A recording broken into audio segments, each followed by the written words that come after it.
The best Joe Swanson episodes in Family Guy you absolutely need to watch at least once in your life. Number 7. Joe's dad in season 14, episode 2. After years of waiting, we finally meet Joe's dad, a man who hates disability so much he makes Ebenezer Scrooge look like a motivational speaker. Naturally, Joe and the guys decide the best way to welcome him is with the most unhinged plan imaginable. It all kicks off during a casual beer run when Cleveland reminds everyone that Father's Day is coming up. Oh, this is darling, isn't it? Uh-huh.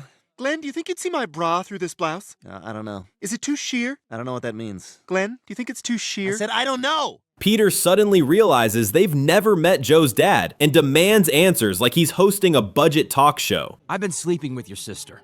What? Hey now, over here, over here, over here. Hey now, over here, over here. Hey now, over here, over here. Oh, and now that I'm inside the barrel, he gave you and your sister HPV. Joe reluctantly admits they've been estranged, so Peter rallies the gang to track the old man down. They try to surprise Joe with the news the day before his dad's arrival, but Peter immediately blows it like it's his superpower. Well, I got the results of your ultrasound, and I got some news for you. Wait. We don't want to know if it's a boy or a girl. Oh, okay. Well, it's not breathing. Joe explains that the real reason they're distant is because his dad, Bud, has spent a lifetime mocking disabled people, so Joe kept the truth hidden. Joe begs them to cancel the visit, but Bud's already on his way. I don't know, numbnuts. Maybe buy a garage and fill it with hockey equipment. Huh. Well, let's see what my lucky numbers are. Screw you, math dick. Well, that wasn't very helpful at all. Peter then proposes a genius plan. Hide Joe's disability. Step 1, put Joe on a horse. Oh my God. Yeah, looks real, right? I put this pair of pants on the front legs of this horse and strapped Joe to the front with his legs tied behind the horse's neck. And then we put Cinnamon's head up the back of Joe's shirt and simply hid the rest of the horse behind this curtain. Step 2, realize that slapping a horse's privates with a damp towel only makes it sprint directly into chaos. Plan failed.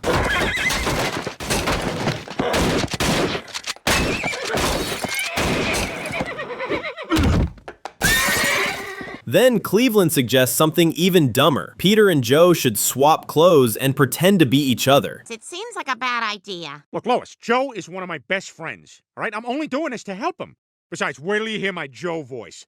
God, I hate being stuck in this chair. No, Peter, that fights it. When Bud arrives, he and Joe, aka Peter, bond instantly, while the real Joe confuses the Griffins just by existing in their living room. All right, everyone in the car.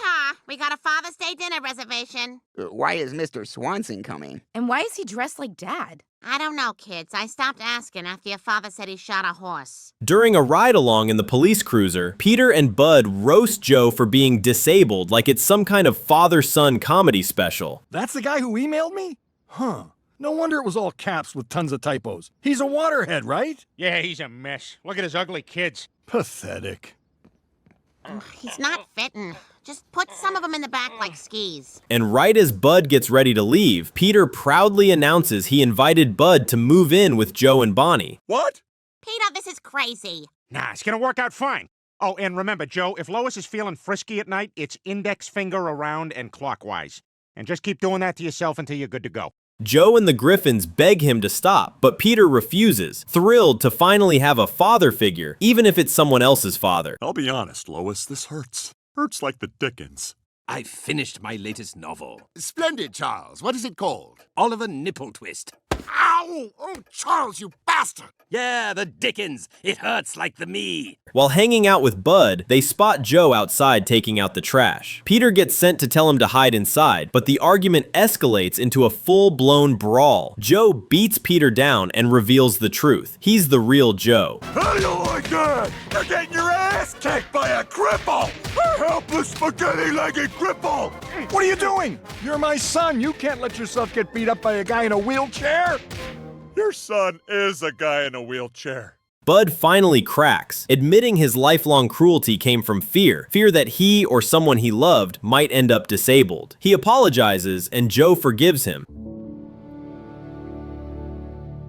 Hey, Joe, just one question. Why do you have all those Wizard of Oz plates? Because if I finish my vegetables, I get to see the yellow brick road. All right, you sold me. And just when everything seems wrapped up neatly, Peter casually admits he lost a pair of pants, which are still stuck on the horse. Naturally, this attracts the attention of Mayor West.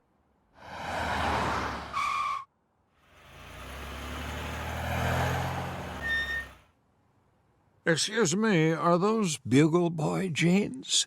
In conclusion, it's great because it delivers real emotion for Joe while still being hilariously chaotic, the perfect Family Guy balance. Number 6. Joe's Revenge in Season 11, Episode 5. This episode finally reveals the man who crippled Joe, and Joe's intense action movie level quest for revenge. While watching the news, the guys discover that Bobby Briggs, the criminal who shot Joe, has finally been captured after years on the run. They got him. They finally got him. Jeez, Joe. You okay? Here, use my handkerchief. It's wet and cold. Well, yeah, it's my handkerchief. I've been blowing my nose in it all day. Joe admits he's been lying about his past and reveals the real story. During a raid long ago, Bobby escaped murder charges by leaving Joe permanently disabled. Then get ready to spend the rest of your life as a lame gimp with an annoying voiced wife. He'd met Bonnie.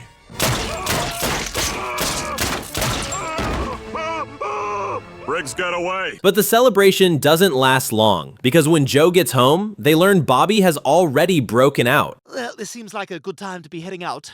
I should be getting back anyway. I left Rupert with a sitter.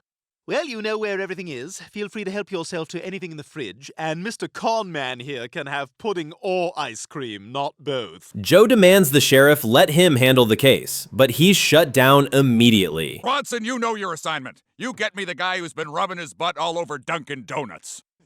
Can I help you? Not illegal, not illegal. Show me the law, not illegal.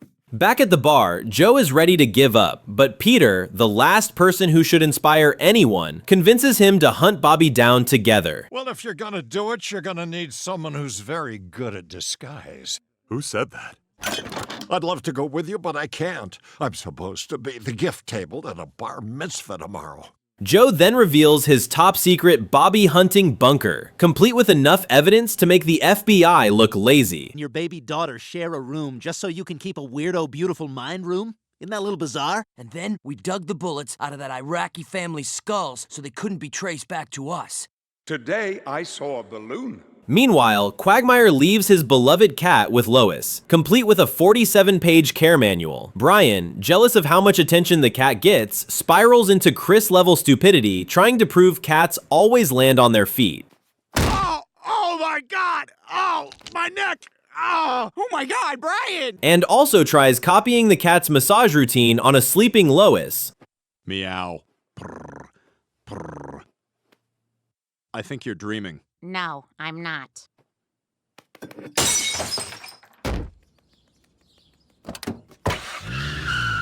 Stupid cat! Just to cop a feel, the Joe, Peter, Quagmire trio heads to Atlantic City, where they track down Bobby's ex at a strip club. Quagmire, you ever been to Atlantic City before? Well, once, about 20 years ago. Why?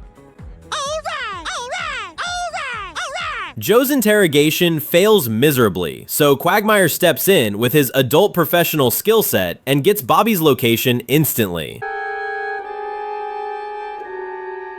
He lives at 2820 Ocean Boulevard across from the park. Apartment 2.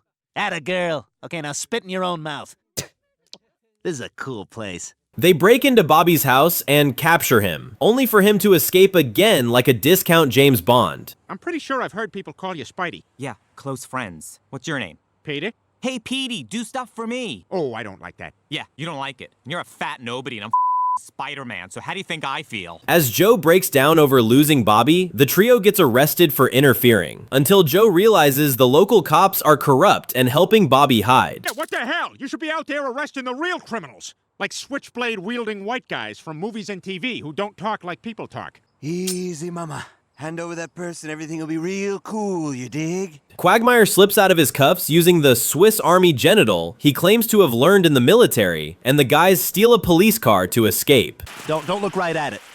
My STDs help it burn brighter. The keys are in the ignition. Let's go. I told you to search that guy's penis. You say that about everybody. Peter then reveals he stole a phone from Bobby's house, which gives them a shot at stopping him before he reaches Mexico. This plane's going to Miami!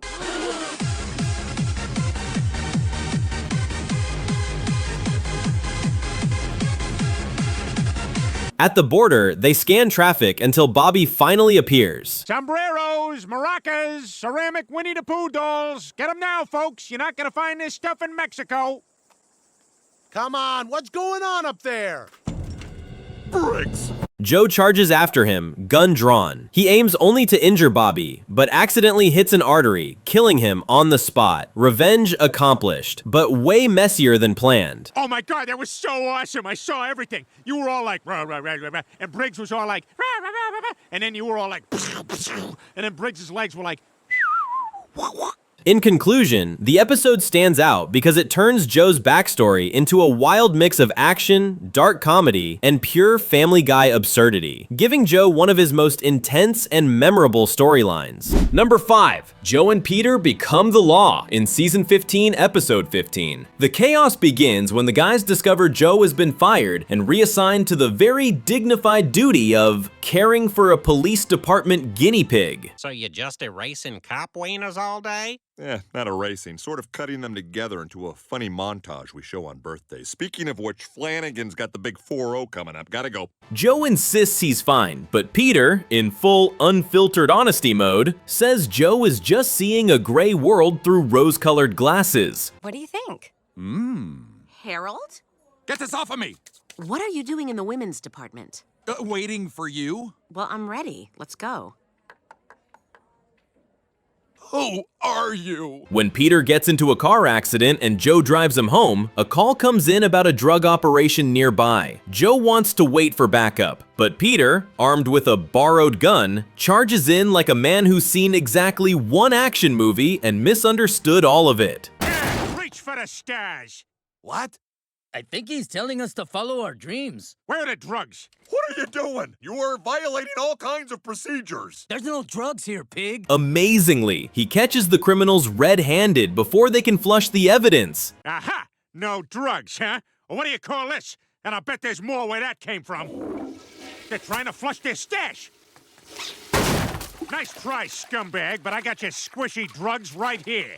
Uh-oh. Joe panics, convinced he'll be fired again and forced to return to his old job as a magician's assistant. And now, to pull the two sides apart. And wiggle your toes! I said, wiggle your toes! Yeah, that's why I wanted to talk to you before the show.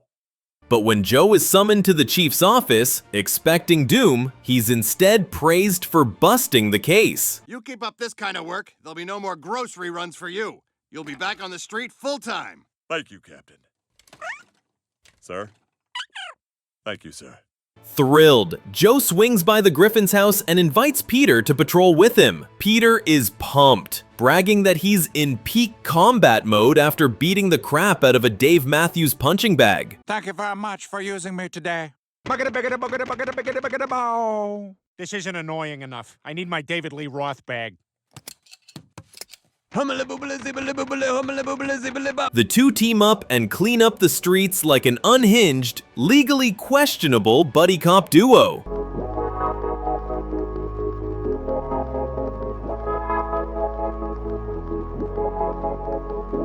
But when Peter notices Joe getting all the credit, with zero mention of Peter's chaotic heroics, he snaps. And with that, I hereby declare this hero cop open.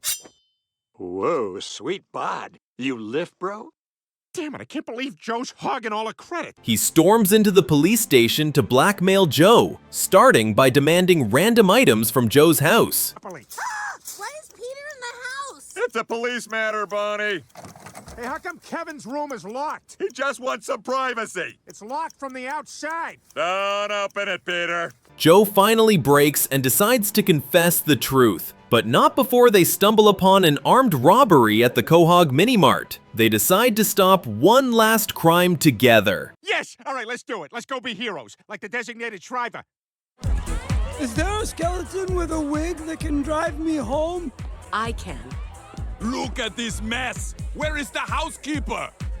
Unfortunately, Peter has rubbed Vicks on his groin for battle rage, then accidentally wipes some in his eyes, turning him into a screaming, blind tornado with a gun.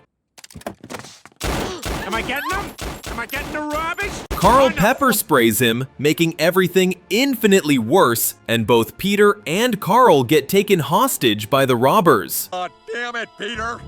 This is Officer Swanson. I need backup. Ow! They're beating me with vaping accessories! Forget it, there's no time. From outside, Joe sees the chaos unfolding. Backup is too far away, so he charges in solo. With perfect action hero flair, Joe disables the robbers, saves Peter, and finally proves to himself and everyone else that he's more than a washed-up cop babysitting a guinea pig. He's the real deal. Excuse me, do you have any Tab soda I can bring back to the sex dungeon where I've been held captive for decades? Ma'am, this is a crime scene. I'm gonna have to ask you to move along. You're right, Peter. I'm a pretty good cop. In conclusion, the episode works because it mixes Joe's search for confidence with Peter's chaotic help, creating a fast, funny buddy cop storyline that's both ridiculous and satisfying. Number 4. Joe gets his legs back. In Season 6, Episode 3, as usual, Peter and the guys are hanging out at the bar, with Peter showing off photos from his new phone.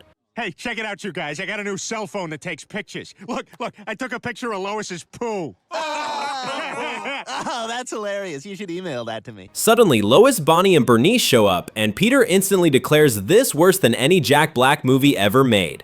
Yeah! Wait a minute. Butlers are supposed to be fancy and well-mannered. This guy's screaming and waving his arms around. You're an old man. You don't understand the young people. You're right. I'll change from now on. He even dreams of Lois and her friends taking over his beloved bar. You know, boys, we just might make this our regular spot. Peter! Peter! Yo, sorry, Joe. I just had one of my Scrubs fantasy moments. Determined to do something about it, Peter convinces the guys to build a men-only club in his backyard. Besides, we're not hurting anybody. What are you talking about? You ripped a whole chunk of wall out of the house. What is this? There's something wrong with the house. I don't like change. Of course, the women eventually show up there too, but everyone seems fine except Peter. Can't dance in here? Well, I know two people who will take my side on this. The stuffy parents from Dirty Dancing. Right, guys? Sorry, Peter. Even we're getting into it. Oh! Meanwhile, Bonnie hesitates to dance with anyone because Joe can't join in, and this crushes him. And what exactly are your demands? We need more lemon pledge. You need more lemon pledge. Yes. We're not responsible for that. You should just bring it from your own home. No. Seeking a solution, Joe visits a doctor who reveals a miraculous leg transplant surgery that could let him walk again. Oh, this is fantastic. This is even better than they said it was in the brochure. Oh, yeah, I feel like a pig, but come on, we're on vacation. Exactly. Don't hate yourself. We're on vacation, right? Yeah, I hear Madonna's raising this guy's kid.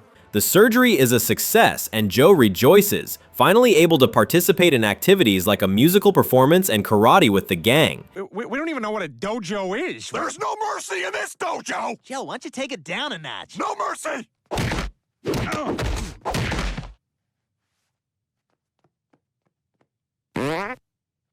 However, Joe quickly realizes he's been hanging out with Peter, Cleveland, and Quagmire only because they were lazy and he was disabled. Exercise!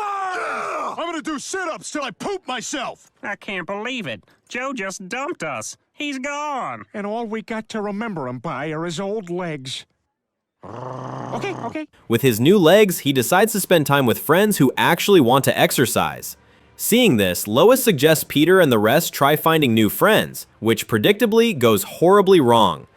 Do any of you know the tale of how cornmeal came to be?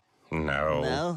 No. Neither did the miller when he left his house that morning. Peter soon loses it when he discovers Joe is drifting away from Bonnie. Please, can't we talk about this? There's nothing to talk about. I've outgrown you, Bonnie. I need to spread my legs and fly. Keep the kid. He convinces Cleveland and Quagmire to try to cripple Joe again to bring him back to his old goofy self. It's the right thing to do, like taking out Hitler. See, we had a plan for that all along. Their attempts fail, and even Bonnie tries shooting Joe in the spine to restore the old days, but misses repeatedly until Joe accidentally injures himself and is paralyzed again. Joe, I'm so sorry. I'm a terrible shot. For God's sakes, just give me the gun! I'll do it myself! Joe apologizes, and the gang resumes their usual activities, all of them seriously injured, naturally. And once our injuries heal up, we can all go for a nice long walk. All right! Yeah! Wait a minute. In conclusion, this episode is hilarious because it combines absurd physical comedy with a surreal Joe regains legs only to lose them again plot, perfectly showcasing Family Guy's chaotic, over-the-top humor. Number 3. Joe cheats on Bonnie in Season 12, Episode 23 at the Drunken Clam. Peter and Quagmire watch the news celebrating another successful arrest by Joe. You son of a bitch! I ought to kill you right here! Hey! This punk's not worth it. You're right. You're not worth it. He invites them to a victory party, but as Peter backs out of the parking lot, he crashes into a car belonging to Ernie, the giant chicken, sparking another epic fight.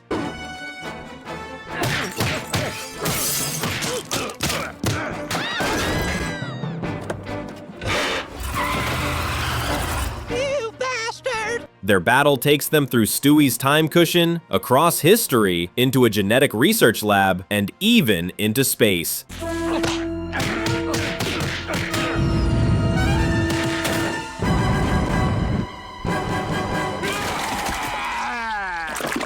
Eventually, they crash back to Earth on an oil rig and continue fighting, destroying it in the process. Peter thinks Ernie is toast, but of course, the chicken survives.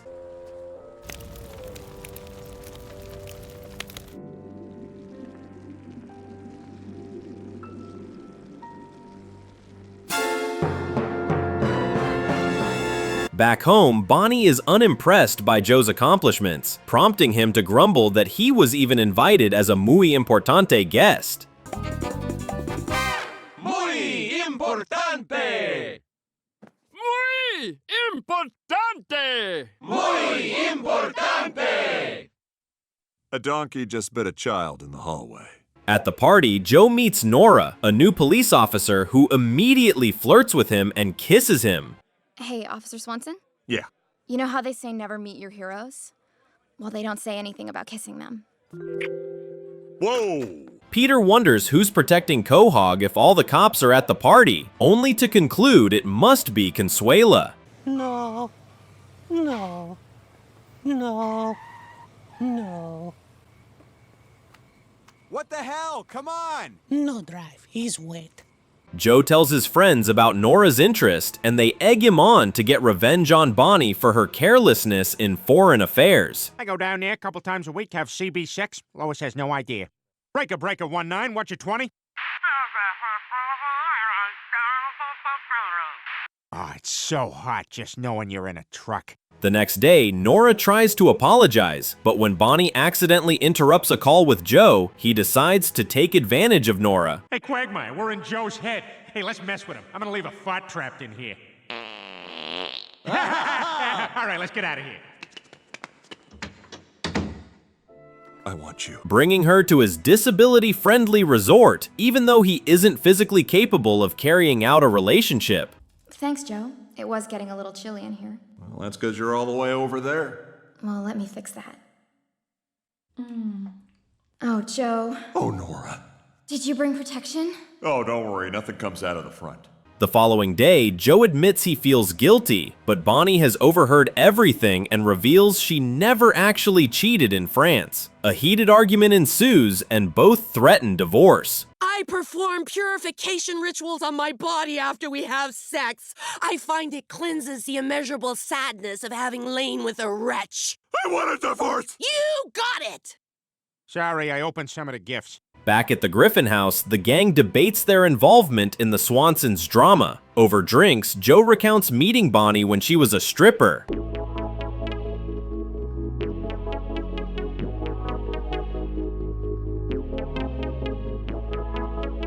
Inspired, Peter suggests reenacting their first meeting to mend the relationship. Well, one of the dancers was dancing with a guy and saying, "You're my favorite, you're my favorite."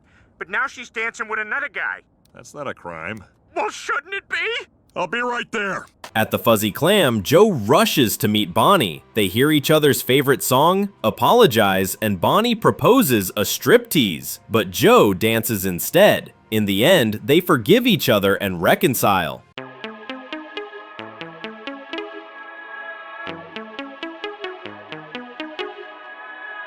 In conclusion, this episode shines by blending outrageous Family Guy antics, time travel, chicken fights, and ridiculous schemes with a surprisingly heartfelt story about trust, temptation, and forgiveness. Number 2. Joe leaves the police force in Season 3, Episode 15. The chaos kicks off when Chris organizes a car wash fundraiser for a boy on a ventilator. Hi, Mom! Hi, sweetheart. Okay, so you want the full wash, and, oh, you got a nick there. I can probably get that out for you. Now, if you want to go with a scent, I've got PB&J, sugar cereal, and new toy. Enter a masked thief, Jimmy Carter, apparently moonlighting as a criminal who steals the donations. Oh my God, that man just took our money. What man? He was wearing a Jimmy Carter mask like that robber in that Keanu Reeves movie. Joe chases him down, recovers the cash, but fails to catch the culprit. Joe, what happened? I got the money. All right, Joe! But I lost the perp. Well, the money's the important thing. Now little Paul can get his Point Break. That was the movie. This failure sends Joe spiraling into despair, and he seriously considers quitting the police force, until a perfectly timed news segment inspires Peter to push him toward the Special Olympics. All right, let's do it! Coming up in this half hour, our undercover expose on conveniently placed news reports in television shows. But first, Peter, look out for that skateboard. Peter, naturally, becomes the world's most sadistic personal trainer, pushing Joe mercilessly through brutal workouts. I was in Richard Simmons sweating the books on tape. The Red Sox were in town, but I didn't care, because it was Tuesday, and I was on my way to see Maury. He couldn't go to the bathroom by himself anymore, but his indomitable spirit... Joe's fiercest rival is a wheelchair-bound competitor with a voice synthesizer. Yeah! Hey, you think you're so hot, fella? Well, at least I can do this. Oh,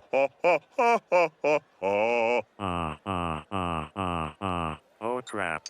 Let's do it! Peter motivates Joe by invoking George W. Bush's refusal to quit after losing the 2000 popular vote.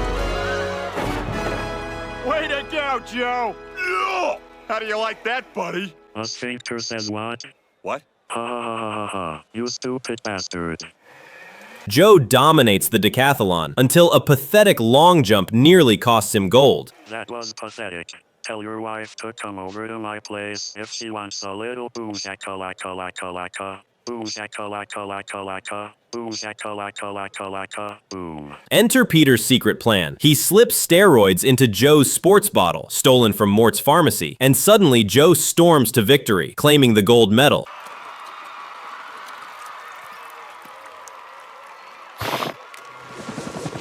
Mommy, look at the ladybug! Fame follows fast. Joe and Peter parade around Quahog, giving interviews and attending press events, until an agent convinces Joe to sign a deal. Jim Kaplan, sports agent. You like this car? Yeah. It's yours. You like my pants? Sure. They're yours. You know what a merkin is? Nope. Pubic wig. I got one. You want it? No. Of course you don't. You're a classy guy. You want to be rich? Yes. Sign here. Peter's jaw drops when Joe appears in a cereal commercial. His blood boils further when he watches Rolling Courage, the Joe Swanson story, a movie that rewrites history. Joe is crippled by scammers instead of the Grinch. Why? He joins the Special Olympics without Peter's support, and Peter is painted as a villain. You'll never make it, Joe. Why don't you just give up right now? No, I've got to try, even if it's by myself. You're a fool, Joe. A fool. Brian points out that Joe's disability inspired him to achieve greatness, prompting Peter to fake a disability, armed with a low-quality video accident, including him running over a scarecrow and claiming it's himself. Oh no! A car going too fast to stop in time! Aye! I'm handicapped now. Peter chases Tom Tucker for fame, commercials, and his own TV movie. Naturally, he fails. That was clearly a scarecrow dressed in your clothes. Oh, come on. And when I freeze frame, that's you driving the car. Well, there's your hook. Get out. Jealous of Joe's success and lucrative endorsements, Peter spills the steroid secret to the public. Joe is humiliated, abandons his gold medal, and plunges into depression. I'm sorry, everybody. I've let you all down. Yes, you suck. I rule. Who the man? Who the man? Who the man? In conclusion, this episode hilariously combines Peter's selfish chaos with Joe's inspiring perseverance, showing that in Family Guy, even the most heroic achievements can descend into ridiculous, over-the-top disaster. Number 1. Joe faces financial trouble in Season 7, Episode 7. Joe is stressed out, worrying that Bonnie might give birth any second, and Peter, being the world's most selfish friend, tries to speed up labor so Joe can spend more time hanging out with him, Cleveland, and Quagmire. 2.5 Men was filmed in front of a live ostrich. Boy, this stinks. It's Friday night and I don't have a date. Well then, let me get you a number from my little black book. Ha! Naturally, Bonnie gives birth to a baby girl, Susie. Here's your baby. She's beautiful. Isn't she, sweetheart? She sure is, Joe. It's hard to believe she's already 18. And Joe's stress instantly shifts to the $20,000 hospital bill. Not being able to pay my child's hospital bill somehow makes me feel like less of a man. Oh, honey, that's silly. I'm gonna show you what a man you really are. Now, let's go put your penis on. Desperate, Joe takes extra jobs, even waitering at the Drunken Clam. Spotting his struggle, a shady loan shark offers him high-interest cash. You never look at it dead on. It's always trying to get away. Hey, eye floater. Hi. Hey, where you going? Away from your pupil. Well, maybe I'll look over here. I'll go over here. You got an answer for everything, don't you? Joe pays the hospital, but now faces crushing debt. The gang tries to help with lemonade stands and massage booths, all spectacularly failing. May I interest you in a full-release relaxation massage? Oh yeah, just what I need. To be rubbed down by a big fatty, an old black guy, a cripple, and a pervert. Now we don't have any money and our feelings are hurt. In a last-ditch move, Peter begs Carter for help, only to find he'd rather blend money into a smoothie than lend it. In about an hour, I'm gonna piss away 20 grand. What, are you gonna bet on the Knicks? I'm sorry. I mean, how often? Oh man, nobody thinks that's funny? Debt day arrives, and Joe has no money. Cue a brutal beatdown from the loan shark. Look what they did to me. My legs are useless now. Terrified, Joe calls in his friends, and Peter concocts an insane plan: rob $40 million from Carter. Hey, that's the guy. That's the guy whose chin looks like a balls.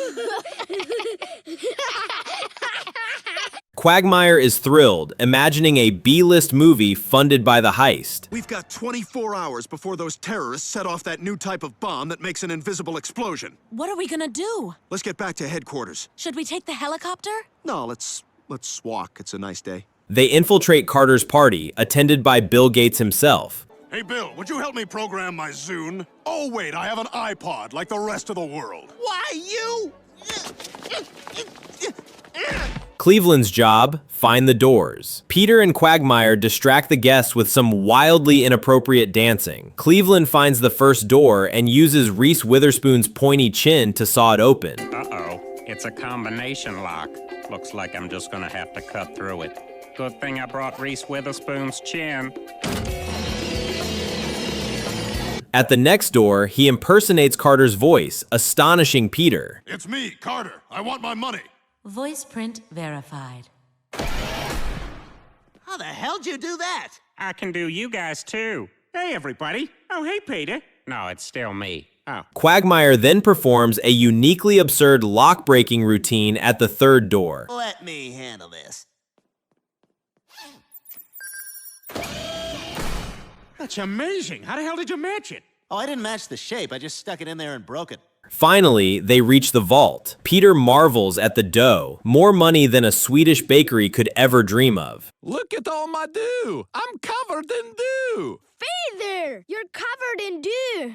Oh, you spoiled the surprise. I'm making you a cock out of dew. Just as they start grabbing cash, Lois appears in the command room and convinces Joe to stop. Guys, put the money back and get out of there.